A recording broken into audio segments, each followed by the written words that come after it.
Sound Table. I'm your boy Drew here. I have Noah and my guy Joey. Gang. The three of us together bring you Sound Table. We're gonna jump right into this. Absolutely. A few weeks back, we had a friend of the show, Richard T. Jones. He's a actor in Hollywood. You probably know him from The Wood and a couple other spots, but he's now on the show The Rookie as a sergeant, right? Yeah. And we had a very interesting conversation. When I say interesting, it did not go as I thought it would in my head. Not saying it was negative. What I'm saying is he had a different perspective, which I respect, on policing in America and some of the policies as well as cancel culture, right?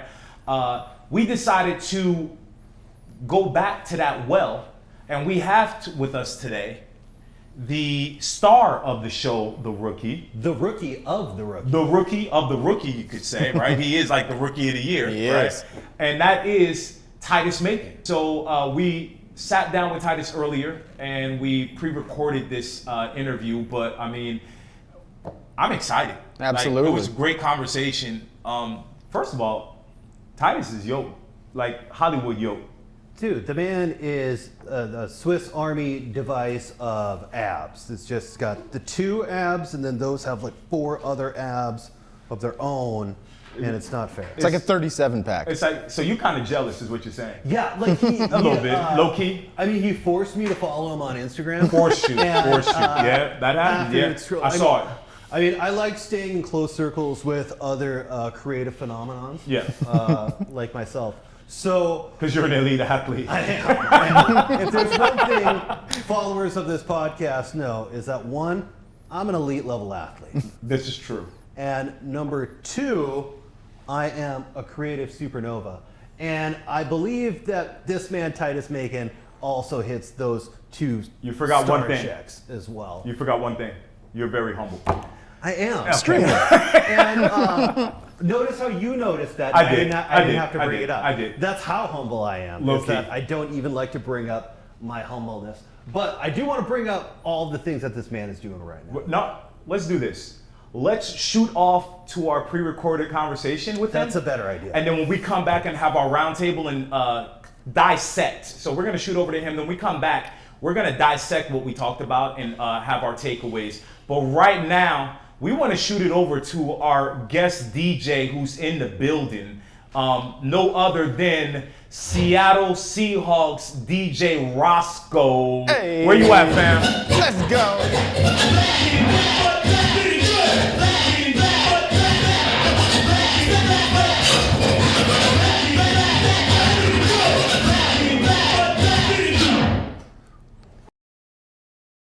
Hey, what's up, everybody? We are back at the Sound Table. I have our special guest for today, Titus Makin. Man, Titus, how you doing?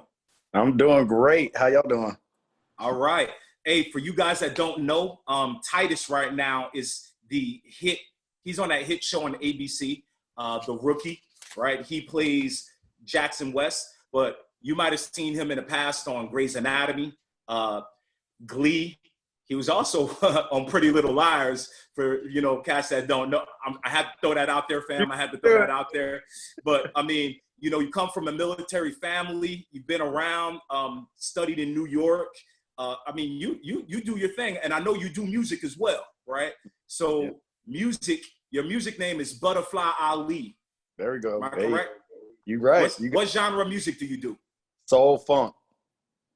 Funk, like soul and like, so do you play an instrument too? Well, the funny thing is, I play an instrument, but it don't really help me live because I grew up playing the saxophone, so I really can't do it and sing. So Okay.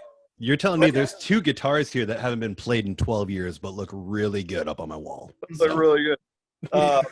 But yeah, all my stuff. I mean, think that very Anderson .Paak, Andre 3000, Bruno, Yes. soul funk. Okay. I'd pay a lot to go on that tour. How you been during this quarantine? How's it treating you?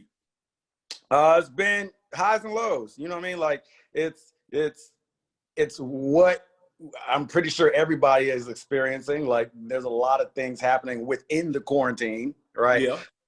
There's a lot of adapting and news intake and processing that's happening. But then on top of that, it's been good. Like within chaos, it's actually been kind of nice, which is weird to say. To like have Are you guys filming right now or anything or not? No, we finally did get our film date though. We start back end of September. So like in 2 weeks. Oh, okay. Okay. That's what's So up. there's gonna have a COVID-friendly way of filming now. A COVID-friendly way of filming. That's All my right. new patent. Is it COVID-friendly? Is it? Hey, I need to know. Is it COVID-friendly? I like Right. that. Well, No, now all the film sets have to have those COVID compliance officers. One We got of my Yeah. one of my friends that's a stunt woman has been doing that on the side. She got her like COVID compliance certificate, and now I she's need on that set with job, like a bro. bottle of hand sanitizer. And I like, a need that list of job. things. It's a real I get job a now. fanny It's a- pack. I want a fanny pack, right? And then I want to have like sanitizer on one side, rubber gloves on the other. Like, Yeah. you know, remember the little coin dispenser that they used to give you, like that ice cream man had the little coin joint on the side? I had that with the sanitizer, like pop, pop, pop, boom, good. Candy man with coin. Hey. Oh, they doing Venmo now. Candy, they doing Venmo on the ice cream truck. But That okay. would be if the ice cream trucks really are doing Venmo though. That'd be Yeah, so it's good. real. They are though, real talk. My Hey, barber so, does Venmo now. Yo, everybody does. Hey, so check it. I know right now you currently play a rookie, you play an officer on the hit show Rookie, right?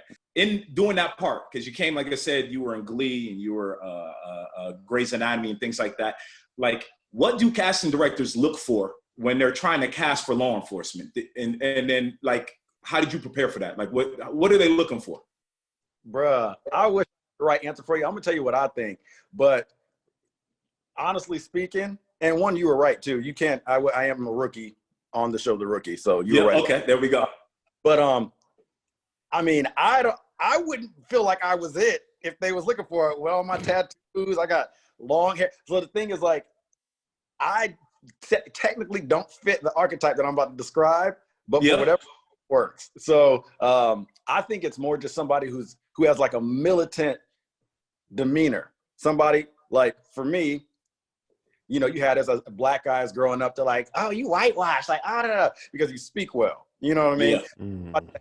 Typically has like a very pulled up kind of energy about them, very political, if you will, kind of like, you know, speaks well, honestly, if that's what we getting down to. And, Barack, that Barack, you that Barack-ish. But honestly, that's why I played random, although it doesn't match my actual personality, but for some reason in the room, I've played Navy dudes, Army dudes, police officer now. And it's like, I haven't really understood. I had to ask my friend, I was like, what is it? He was like, I'm gonna be real with you, it's the way you speak. Like, you carry yourself very militant. Like, you were raised to like, be like, yes, sir, let's get it done. You know what I mean?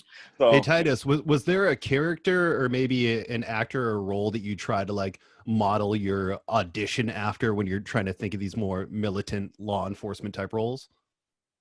for this character, no. Like, this one was so different than me. Like, he's very, well, he's a little bit of a pushover. That's me trying to find the words, but I can't find them. He's a little bit more Follower, the leader. it's like he's top of his class. Like, he's head smart, but like, he gets the first season, he gets out on the field and he's scared of the gunshot sound. Mm-hmm. And so he's like cowering and like going through this whole arc of like trying to like find He's his green. He's just green. Yeah. So it's like, for me, I'm a very dominant person. So I technically would like be kind of the opposite. And like, if somebody says something that offends me or rubs me wrong, I'll address it. And this guy, Jackson, is very much, he'll kind of stay in his lane and just try to prove them wrong type thing. And I'm like, He's a good, so what we refer to as a good soldier. He's a good soldier. Right. So for me, I go. tapped into like the insecure side of myself and just kind of like more me being obedient to my dad. I kind of treated the world like everybody was my dad. Okay. Awesome. Question for you. I got another one for you. I'm gonna let the fellas jump in. I'm sorry. I'm over here monopolizing the questions, but I got one more for you. When you were preparing for this role, did you do stuff like ride-alongs? And then along with that, have you gotten any officer feedback? You know, now that you're in this role, do you have people that be like, yo, bro, like, time out, you're making us look bad? Or do you get the, hey, we love what you're doing? Yeah, so starting out, we done a ton of ride-alongs. We had a lot of training and all that stuff. We essentially went through a speed version of the academy. We typically do at the top of each season, just kind of top of each season, just to refresh us a little bit. So we have a lot of, you know, hand-on-hand, like very partnery, like with actual cop stuff that we do for the show. So that was already locked in place. They had us set up for that. And then as far as like affirmation from actual cops, yeah, like surprisingly enough, was it first season or second season? One of those, we got honored by the LAPD for actually depicting them the closest to reality that a show has in a really long time, as far as like the type of things that the type of situations they pull up to each day and the type of people they encounter and kind of that sense. Not so much. Do they have a liaison on your staff like that help you with that stuff or no? Yeah. Okay. He's our tech advisor. He's with us on set every single day. There's 2 of them. They're always there. We can always look over and be like, yo, am I holding my cuffs right? And he'll be like, no. I'm like, cover that. And he's like an actual, you know, cop here for himself. Okay. So somebody's always there. And they're like, no, we would never, even if the director is like, maybe walk up to the window and say this. He was like, nah, we would never get that close to the window. Like, they're on it. You know what I mean? That leads perfectly into some of the questions that I had for you about like how, and this might be a hard one to answer because you're living it, so you might be too close to it. But how hard is it balancing, you know, being a black man in America right now who's playing a police officer on television when the climate is so anti-police right now, but you know, as a black man, as a black actor who's playing a black police officer on everything, you know, how are you getting it from both sides of the coin? Are you experiencing people who aren't able to tell the difference between the performance and the performer, and how has that been through all of this protest era of everything that's been going on? Yeah, I'm smiling because I'm like, yeah, there we go. That's a meaty question. Yeah. So, bluntly honest, I'm gonna address the second half first. One, everybody, surprisingly enough, has been able to separate the two. I've never had anybody on my social media or anything come at me and be like, I can't believe you're a cop. Nah. Like, it's really either the show's fans or they don't even know that I'm on the show and they just like they're for my music or whatever. Like, honestly, I haven't seen it maybe once or twice, but this was even before the protest. You'll see a few messages where it's like, pigs, like, I can't believe you're representing pigs. You'll see stuff like that, but that's so far and few, surprisingly enough, that it's like, you know, anyway. But to address the beast, yeah. So this conversation is an honest conversation I just had with our show creator during all these protests when everything was breaking out, because I'm gonna try to make this the shortest form possible. So when I was about to play the role, 3 years ago, 2.5, 3 years ago, I remember my girlfriend at the time, we were sitting there and I was like, I don't know if I can do this. And she was like, what? And I was like, I'm black, babe. Like, ugh, like, this is undertaking. Do I really feel like doing interviews about being a cop for the like years? Like, do I really want to like be on the cop side? Because really, when you do a lot of interviews and stuff, some people will talk to you as if you're a real cop. And I'm like, keep in mind, I still know about as much as y'all know. Do you know what I mean? Like, some insider scoop nugget things that we get to learn, but really, I'm like, I'm just an actor, and people will talk to you like you're an actual cop. And I'm like, bruh. Anyway, so I knew that going in, that's the side that it would seem like I'm on. And because of kind of like that typical kind of judgmental perception that we have just in Black community, where we're like, bruh, I don't mess with the cops, they don't mess with me, we out. Like, I ain't even trying to have nothing to do with it. Because I grew up with that energy, and obviously I have seen tons of actual situations in my personal life that have made me feel that way towards cops. And obviously we take away all the good ones that we've seen, and we're just like, but that one, cops want, you know. Anyway, all to say, so from the beginning, I was borderline with even wanting to portray the character because he was a cop. And I got over that, and I'm happy I did, because what it taught me was to have a lot more grace and empathy for the good cops, the ones that are doing the job, and how difficult that job is. Like, Yes. stuff that we even have in our script, I'll look at the real cops that are on set with us, and not only do we have tech advisor cops with us, but we have legit cops that are watching this film that like help barricade streets and stuff. So they'll come up to us afterwards and be like, "Yo, I'll be watching the show." Like, so we talk to them about stuff too, and they're like, "Yo, you know what you acting out right now? We just had that last week. Like, it's crazy. It's crazy." And I wouldn't be able to handle it. Like, to be 100% honest, I couldn't pull up to some of these things and make that call. Like, I would either run, because I ain't running towards nobody bullet. I'm like, I'm either out, or like to make a last minute call. Think about how difficult that actually has to be. Like, you want to feel like you're a superhero, but when stuff gets tough and you see weapons coming at you, you're trained. The problem is they're trained for those situations to be able to make quick calls, but you're still human, and you're still like, oh shoot, like, oh, right? So it's like, it gave me a lot more empathy there. But here's the last part. To be a young Black man during this time portraying that character, and I was talking to the showrunner, I called him and I voiced everything. He's very open. He lets us, talk to him. So I was like, hey, with everything going on, honestly,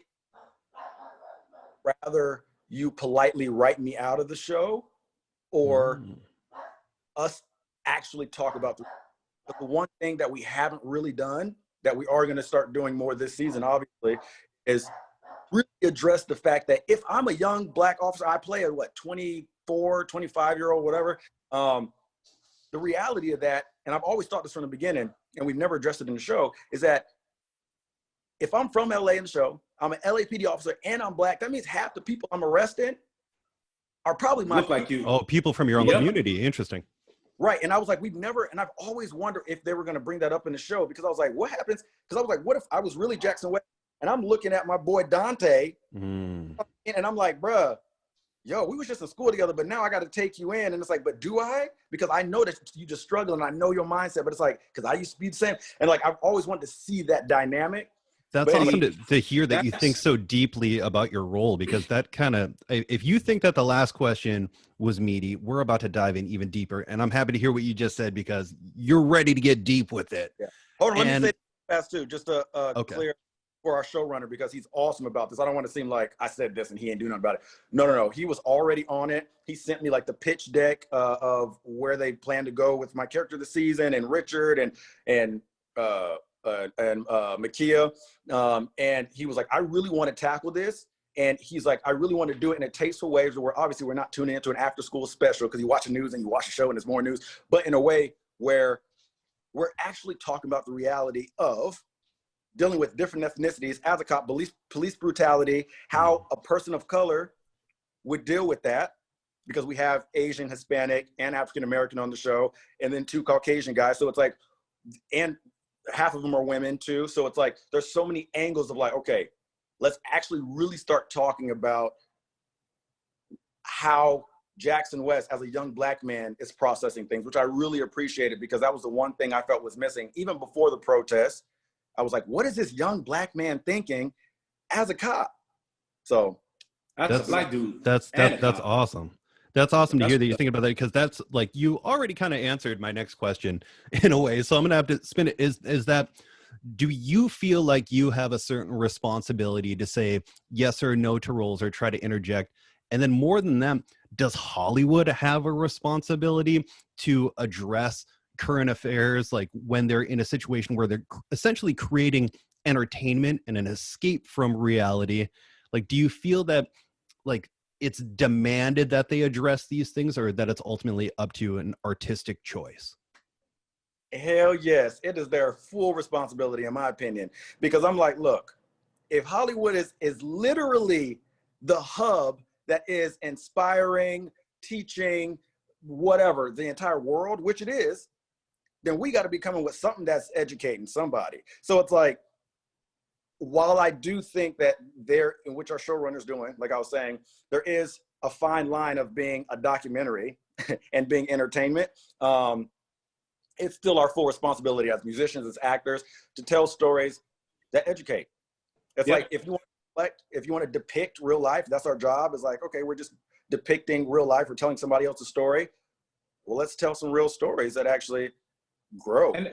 And part of that, so and you've touched on this, and Joey alluded to this, is I've always maintained that I've said this in our behind the scenes talk, right? I'm like, I dare any person to drop 5 good cop movies that are well-known cop movies that were not about a dirty cop. You think about it: Dirty Harry, Training Day, The Departed.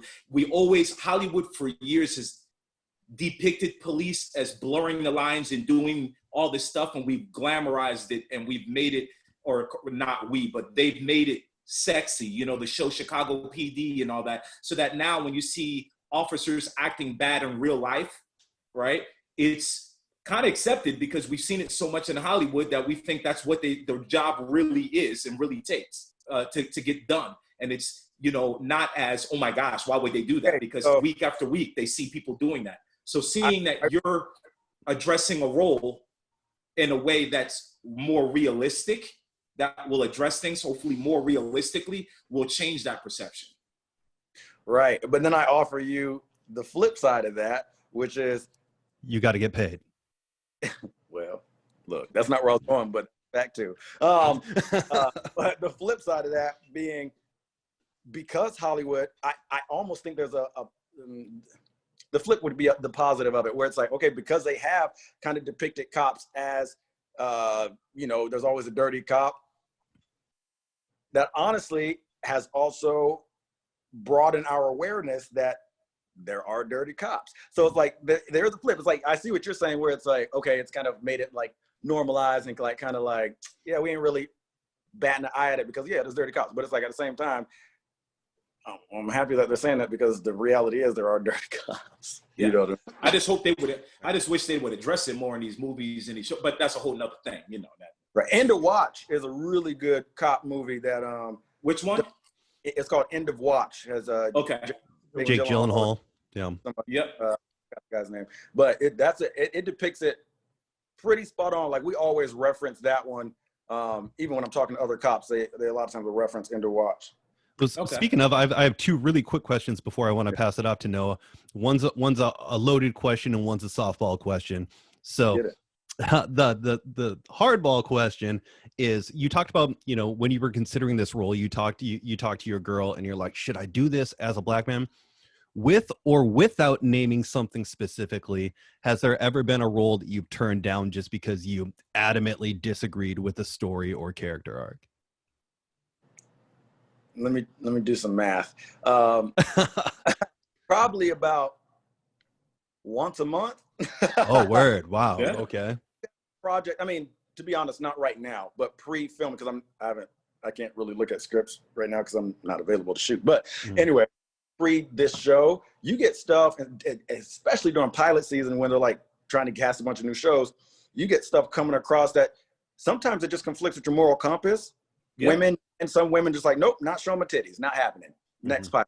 Or like that. I mean, it can be as simplified as that, or bigger, where it's like, ooh, not my platform. Do you know what I mean? Those projects come across regularly. Now, the key for that is being comfortable enough, and this is what I had to build up to, is being comfortable enough with your rep to not, to feel like you can speak your mind and be honest about that without them thinking that like, oh, this kid think that he too good. Like, boy, you better go get some credits and shut up. You know what I mean? So it's that fine line of having a good relationship. So you feel comfortable enough to pass on a project, but also if you don't believe in it, you're not going to bring your best work. So I'm like, if this is not for you, there's 100,000 other actors that will play that role just fine. Move on to the next one. That's all right. You ready for this one? Yep. Best cop movie of all time. End of Watch. Okay. You let that move. Done. I wrote that down while you said that, because I got to go watch it now. It is my favorite. It's just the most real. That's where we got our idea for the show, because we do a lot of coverage through our body cams, and that's what End of Watch. It's like body cam. It's like it feels extremely real. It feels like an episode of 911, but it's actors and it's heart wrenching. Like, it's pretty dope. Yeah. Okay. Well, right now I want to kick it off to the 3rd member of our team. I know that Drew and I are just really excited to talk to you in general, so we've kind of taken this whole thing over. But I'm going to pass it off to Noah Mr. Rob, what's good, baby?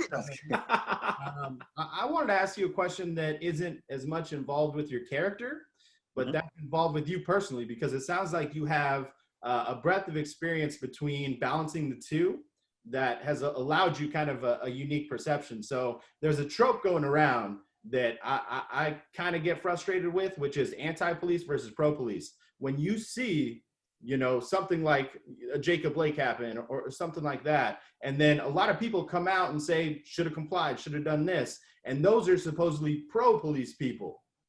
When I feel like asking for accountability and asking for police reform, whether it be in training or whatever the case, I find that to be pro-police, because you're wishing the best for the police and for it to sustain longevity.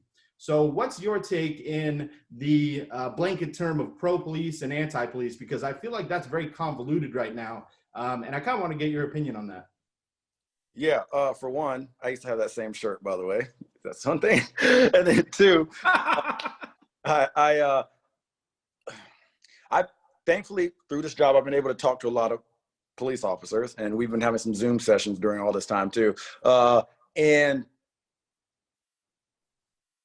I'm trying to find my own words, but realistically, I just agree with you on what pro-police is. I think pro-police is the Reformation. Do you know what I mean? I think it is, like, in my opinion, what I would be meaning by, if I'm pro-police, would be, no, we need the police, because if something happened at your house, you gonna dang wish that somebody could show up to protect you. But we need properly trained, properly educated, emotionally stable type of police. Do you know what I mean? We need people that are top of the line to be able to handle all these things, so they're not making these selfish choices based on what they feel about somebody. Do you know what I mean?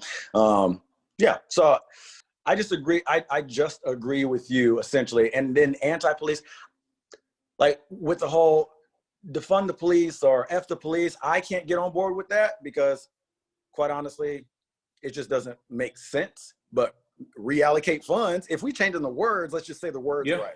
You know what I mean? I'm like, I can't say defund the police, but I can say reallocate funds. So we have 3 whole episodes on that exact little segment. It's literally semantics. It comes down to semantics, but it does. I started off with the defund police, and after listening to some of our guests and the arguments made, I am more with reallocating funds and explaining what that means, because some people need that. Same as earlier, I said, I'm not anti-police. I'm anti-bad police, right? Yeah. I know some top cops. I know some really good officers. I'm cool with them. I have no problem with you. Right. I walk by officers all the time. No problem. It's the bad cops that scare me. So, like, letting people know that, and it's sad that we even have to make that distinction, but we do, you know. There's the joke that makes sense. Sorry. What's one that? Something that hasn't made sense for me during, you know, all these protests and everything, are some of my friends even that are down in Hollywood that were at.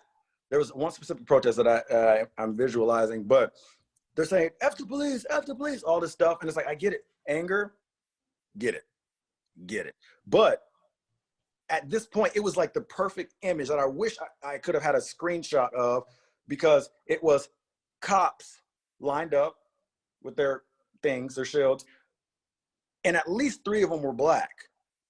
But yet there was the black people saying F the police, and then I'm looking at the black face of a cop that now, because of the progression that we have made, whether it be slow or not, whether with the progression that we have made, we are able to be cops as well now. So it's just like, it was a really weird, like, dynamic where I was like, so you're saying F yourself, essentially, because you're looking in the eyes of your black brother who is a cop, who's like, well, I don't know what to do, because thankfully this is the job that I want to do and be a good cop.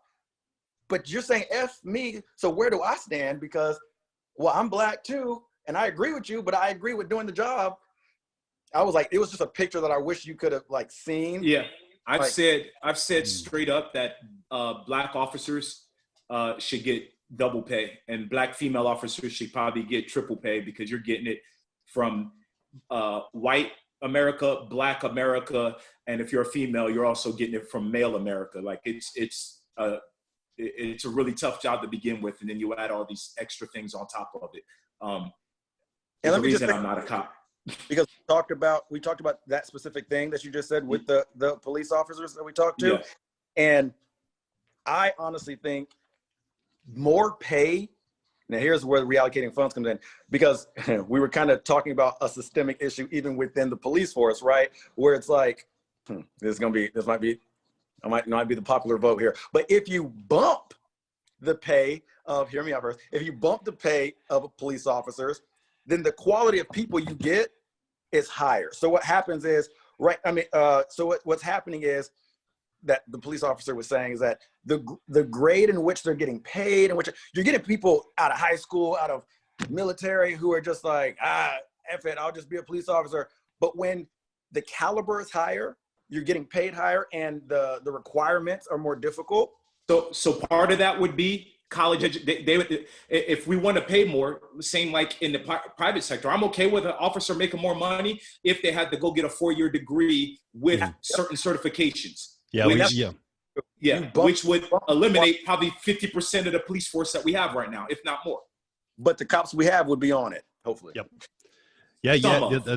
That's a big point that I had previously in a conversation that we had about that, is the caliber of candidates that we're getting versus the reward and requirements to become an officer. And again, like I said, if you do, if they want a bump in pay, just like me, if I want a bump in pay, I got to go get my master's, right, or my PhD or whatever it is, right? Yep. I think it should apply to that sector as well. So that is an absolute great point. Noah, did you have anything else you want to drop in? Yeah, so I had another question. Obviously, a big topic we've been tackling for weeks is cancel culture. And obviously, police are a big part of cancel culture right now. I, for one, am not a huge proponent of just all-encompassing cancel culture. Like, you know what I mean? You need to figure out intent, what's in someone's heart. You can't just cancel someone because you cancel someone because they don't feel the way you feel. What's your take on kind of how cancel culture has kind of reared its head, especially in the era of the protesting, how it's kind of come about to where it is now? Well, once again, I agree with you.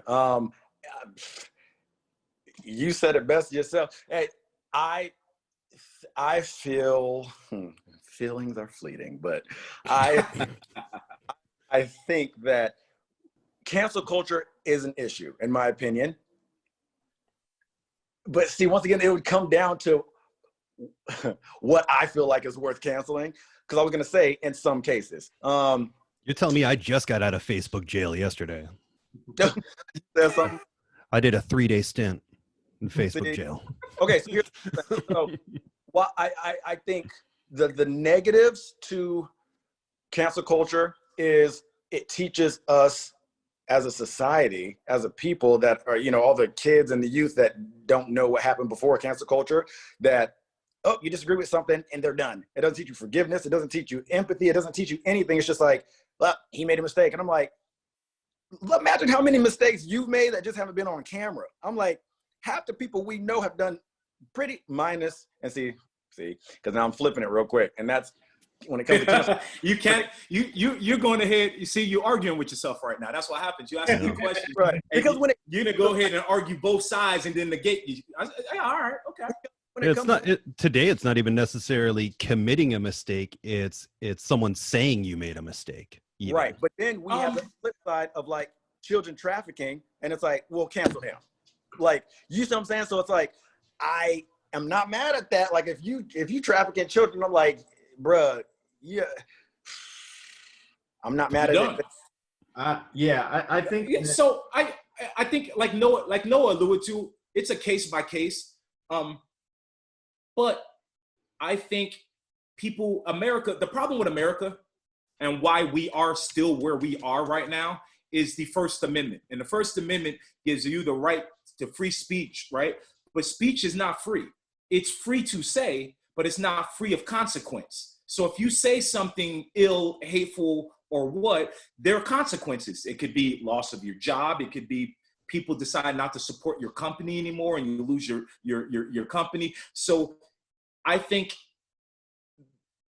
in that regard, it is good because you're allowed to say whatever you say. But if you go against the norm, if person X comes out and says, I think it's perfectly okay to have sex with young children and da-da-da, you're right to say that, bro.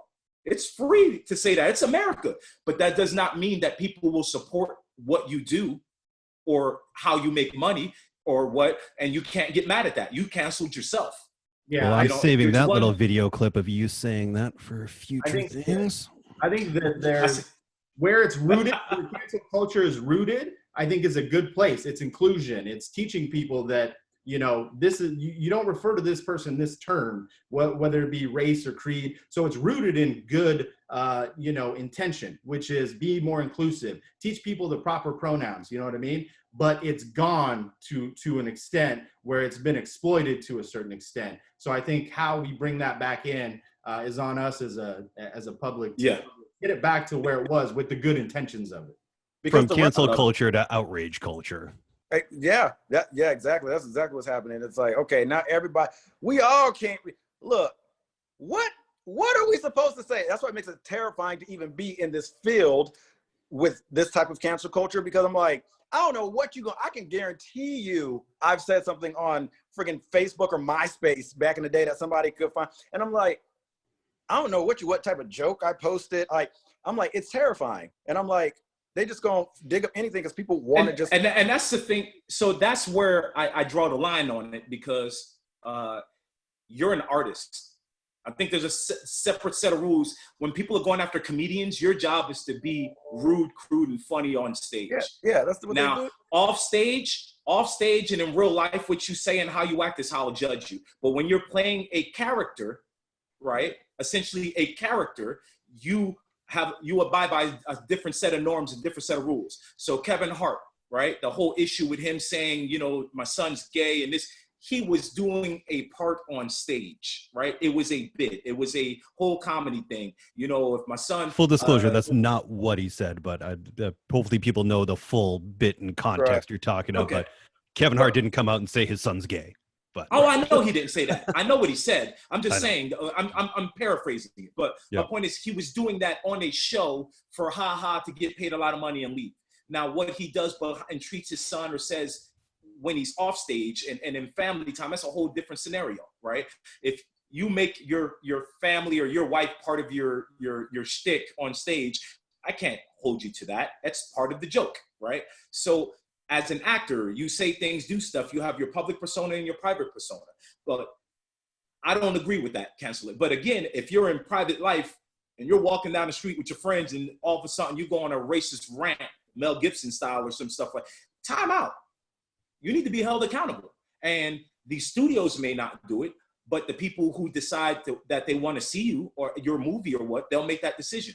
And, you know, again, there's accountability to words, right? Saying something in jest or fun or whatever is one thing, but saying something that's hurtful, meaningful, and then having the opportunity to apologize for it and choosing to double down rather than say I was something wrong.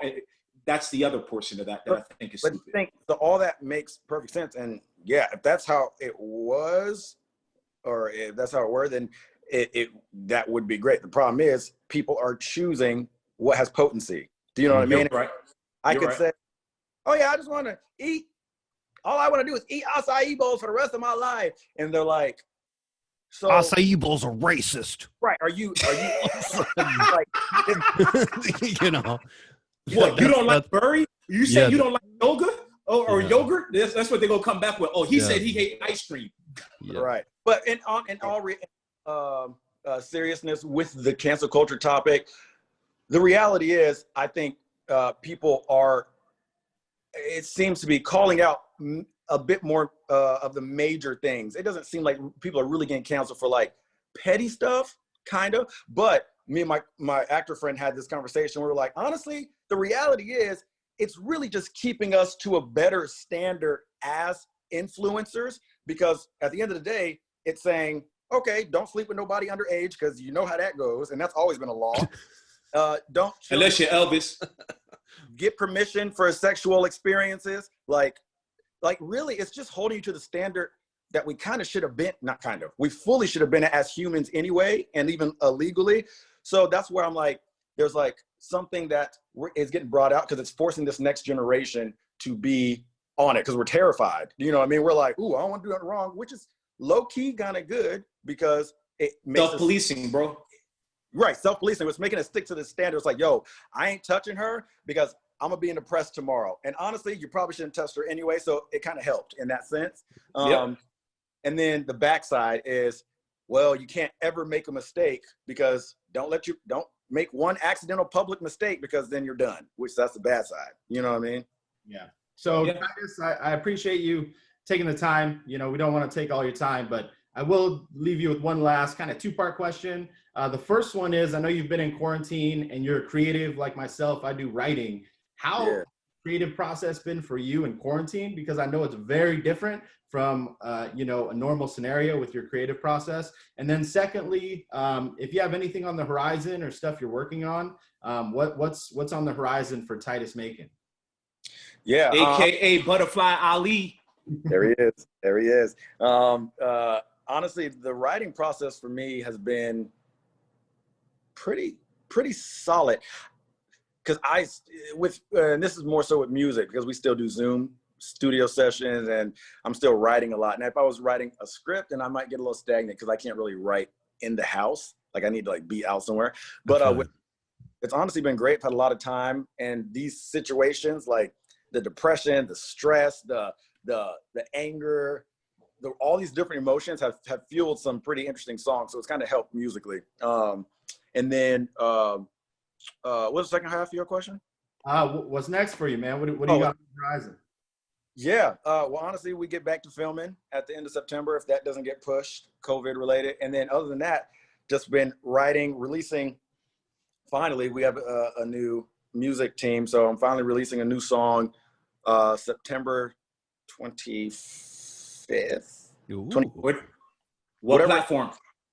What's that? What platform are you on? Spotify, iTunes, Apple Music. All of it. Okay. Yeah. Bet. Hey, people want to know. We want to make sure we can send them there. Yeah. One last thing. Yep. So you got new music coming up. We got the new season. Quarantine. What's one new thing you learned or did during quarantine? Something you picked up, something you learned. You read about what new thing did you do during quarantine? And we'll leave you with that. Ooh. I finally got stumped. Ooh. Hey, that shows you that I'm a creature of habit. That I'm like, I ain't really done nothing new. Did you learn how to make? Did you learn how to make sourdough bread? That seems hot right now. Bread? No, I just buy bread at the store. Honestly, wait, I can do this. No, I've done something new. Oh, I got a basic answer. Here's the reality. The two new things that I actually started doing is cooking. That's a shame. It's cooking. Because Okay. So I wasn't far off. No, like king of Postmates and eating on set. Like I will eat on set to make sure I don't have to eat nothing when I get home. Like I ain't been on set, which means somebody got to get some food, and Postmates gets real redundant. So I've been cooking a lot. Yeah. Okay. Nice. All right. So you're a chef now. All right. Yeah. Go add that to the repertoire. I know you would like the more deep artistic answer, but I really haven't done anything like yoga or meditating or anything new like that. But cooking. That's my answer. Cooking. That's what's up, man. Hey, Titus, thank you, bro. Thank you for sharing. The insight was dope. I mean, like some of the stuff. Again, we're what episode are we on? What we've interviewed a bunch of people, right? This is all getting wrapped up, put together. But I'm telling you right now, this was probably one of our finest interviews, and we appreciate your time and taking. I want to hear Joey and Noah say it. They ain't said. Look, no, I'm just kidding. Don't say that. Oh man, yo, Titus, I'm gonna connect with you because I have a bunch more questions for you. We might have to do for like an after show type thing and off the table because you alluded to some stuff. I'm like, I want to hear a little bit more about that. What's going on there? Let's talk. We can talk. Thank you, Titus. We appreciate you taking the time. Yeah. Man. Yeah, thank you. I appreciate y'all. That was fantastic. Some people be scared to ask deep questions, and some people scared to answer. I'm like, if you just be truthful, like ain't nobody like what they gonna do? You just gonna tell the same truth when you get confronted with it later. Yeah, I appreciate y'all for those questions. Absolutely. Appreciate you, brother. All right, y'all. Peace out. Thank you so much. Bye. Man, that was heavy. That was great. That was everything. Amazing. I hope you guys enjoyed that segment. Right now, this is where we come back with our roundtable discussion and talk about our conversation with Titus. Takeaways. I'll start with you, Noah. What were your takeaways from our convo? One of my big takeaways was that, cancel culture, I think, is such a threat that, I think we touched on this with Richard T. Jones too, that the directors, producers, it's a discussion. Like, people are becoming more conscious about how they're producing and coming out with their films and TV shows. And it tells me that, certain industries, the cancel culture may be going a little overboard in certain respects, but it's also having an effect on certain industries and making sure that they're becoming more conscious and they're not putting out falsehoods to a certain extent, and they're trying to be a little bit more truthful in what they're delivering to the people. And I thought that was really unique. By cancel culture, we're talking about shows that have been canceled as a result of the murder of Mr. Floyd and things. So pretty much cop shows in general have been under attack. And I understand they bear a certain level of responsibility for portraying police in a true nature, but also going off and canceling entertainment kind of goes overboard in some respect. It's easy to, write a cop show, hey, we caught a bad guy, yay, but let's talk about what's actually happening from a police perspective, and hopefully it's a legit police perspective when an officer shoots an unarmed person, right? Let's show that story and how a department internally reacts to that, because I guarantee you not all cops are on board in it. There's got to be some kind of division going on. That's a whole echo chamber that we never really hear from, right? Sure. There's always the united front. We all stand together, but let's keep it real. We peel back that layer. There's got to be different layers. Like, you screwed up, but yeah, to everyone else, we have to stand united. But behind the curtain, this is what's really happening. And I think a show like The Rookie has an opportunity to do that, right? Yeah. If the directors and the powers that be allow that to happen. And I think, so I always said, and we started this off when we had our group chat, we do our little background and talk about it. And I always, anytime I talk about cop shows or movies, I always say, find me or list 5 legit cop movies that don't involve a dirty cop. And in the interview, he actually names one. He names one. End Yeah, of but Watch. Great End of one. Watch, yeah. End of Watch. And that's been the I had consistent. no Which is idea a good it had so show. much Yeah. influence on that Absolutely. show itself and its filming style. I thought that was really interesting. Yeah. Titus is a guy who is, his character alone is a giant onion. I mean, we're talking, like we talked about Richard T. Jones.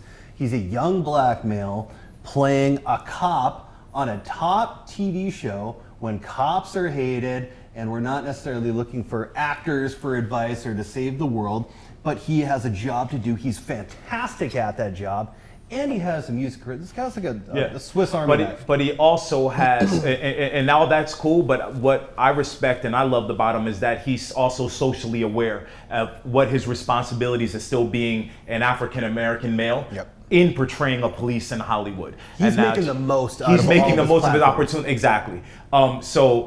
Again, we had 2 different conversations with 2 different individuals that both appear on the same platform, same show, right? And they went in 2 different directions. Yeah. And I think as a show, as a young platform ourselves, I think we should be proud of that we're getting people in the rawest form, and we're getting people that are not easy to get to come on and talk to us and share their personal viewpoints on topics that are not easy to discuss. Titus making a big fan out of me.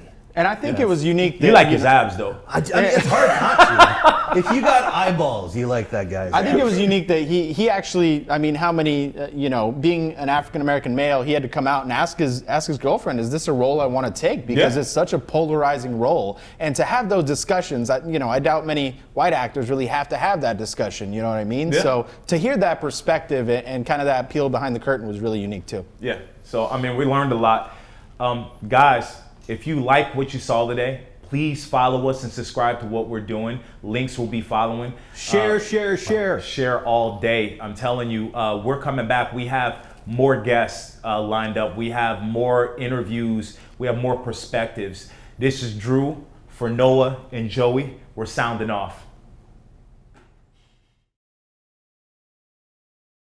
Hi there. Did you like what you just saw? Did you like that video? Did you love that interview that we just did? If you did, make sure you hit that like button or the subscribe button over there around somewhere in this general lower area. Maybe you click that share button, send it to a fella, send it to somebody that you went to high school with who sent you something random that you didn't really care to watch but did anyway. Do all of those things and make sure you follow the Sound Table Live on all social networks, and we'll see you on the next one.